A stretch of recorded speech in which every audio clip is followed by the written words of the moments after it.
Welcome back to Figuring It Out. I'm Rachel Lee. And if you're new here, this is a space where we don't pretend to have everything figured out. We get real about where we're at and figure it out as we go. So if something in this episode resonates with you, follow the podcast, leave a review, or send it to someone you think might need to hear it too. All right, let's get into it. I had a realization this week, and honestly, it pissed me off. Not because it was big, but because I had to stop ignoring it. A month ago, I was consistent in my workouts. I was doing my 2 miles and then going into a full workout after 30 minutes, sometimes more, and I could feel it in my body. I could start to see the change. I could feel a difference. And now I'm still doing the 2 miles, but I stopped doing the workout after. And I'm being honest, there's a reason for that. I've been oversleeping. And because I'm oversleeping, I don't have enough time to get the full workout in before I have to leave the gym. So I do the 2 miles and I skip the rest. And the thing is, I know exactly what my morning looks like. That morning of being able to do everything I want to do. But I'm not doing it. Instead, the alarm goes off and I hit snooze. And I already know in that moment, I'm cutting into the time I said I needed. But I do it anyway. And then I wake up again, check my phone, lay there a little longer, and now I'm rushing. Now I don't have time for the full workout. And nothing about that is accidental. That's a choice, and I'm aware of it. And that's the part that I had to be honest about. But really, it irritates the shit out of me. And I keep telling myself, well, at least I'm doing something. And yes, that's true. But it's not the same because I've already seen what I'm capable of. And here's what actually bothered me. It wasn't that I stopped. It's that I have let outside things decide for me. Because if I'm being real, it's not that I don't have the time or the capability to do that. It's that I'm creating a version of my morning that doesn't allow me to show up the way I say I want to. And I don't like that. Because if something external can disrupt something I know matters to me, then it's not really mine. So I had to ask myself, where else am I doing this? Where else am I showing up, but not fully? Because that's what being aware and this work actually means, paying attention. It's not just about the workouts. There have been mornings where I've overslept and I knew exactly what I needed to get up and handle, and I didn't. And then later, I'm sitting there frustrated because I'm still in the same situation I said I wanted to get out of. And truthfully, that's a hard place to sit in because it's not that I can't do it, it's that I didn't. So I've had to be honest about that. And I've had to be real about something else that came up this week. I saw someone getting results that I know I'm capable of too. And my first reaction was, damn.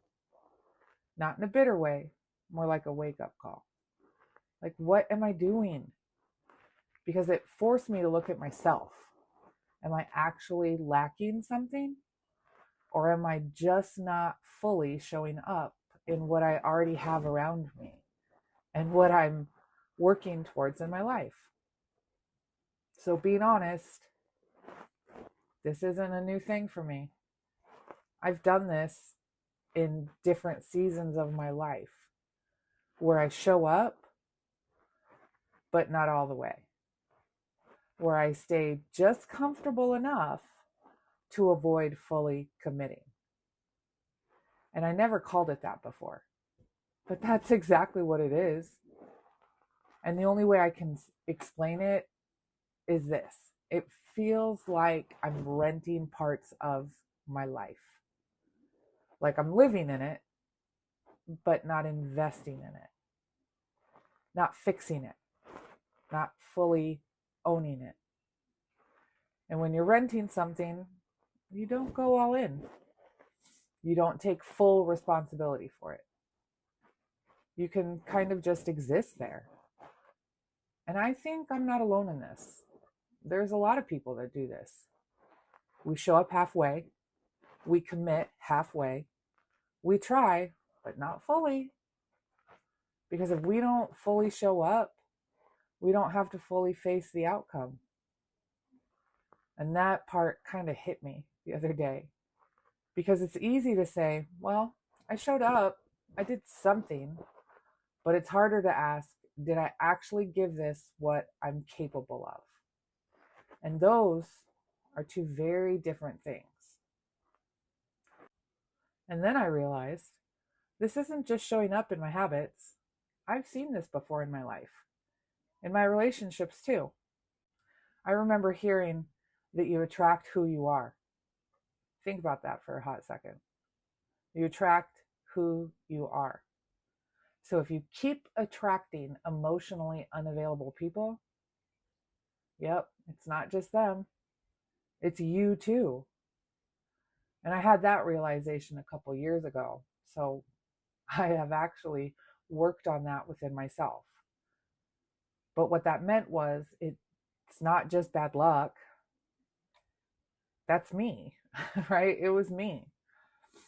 And once I saw that, it didn't magically fix everything. It just made it harder to ignore. I couldn't keep pretending it was just bad luck or that it was the other person, because now I could clearly see my role in it. And that can get uncomfortable because now I know I don't have anything else to blame. And I think that same thing applies here, because it's easy to look at your life and say, I'm doing enough. But if you're honest, are you meeting yourself at your full capacity? Or are you giving yourself just enough to avoid finding out what happens if you actually go all in? Because going all in means you don't have an excuse anymore. The outcome is yours. And that can tend to be uncomfortable. But avoiding that, that's how you stay exactly where you are.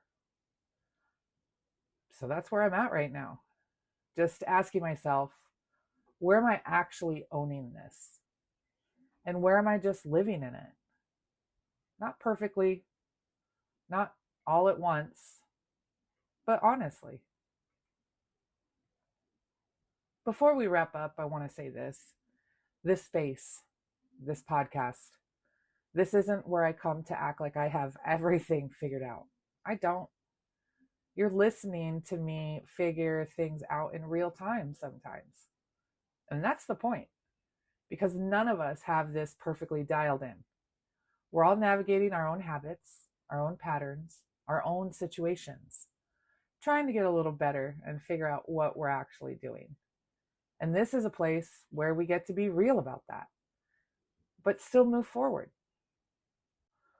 There's a difference between being in your life and actually owning it, because partial effort creates partial results. And that's exactly how you can stay stuck. So ask yourself, where are you owning it and where are you just renting it? And if you've been noticing the same patterns in your own life, you're not the only one.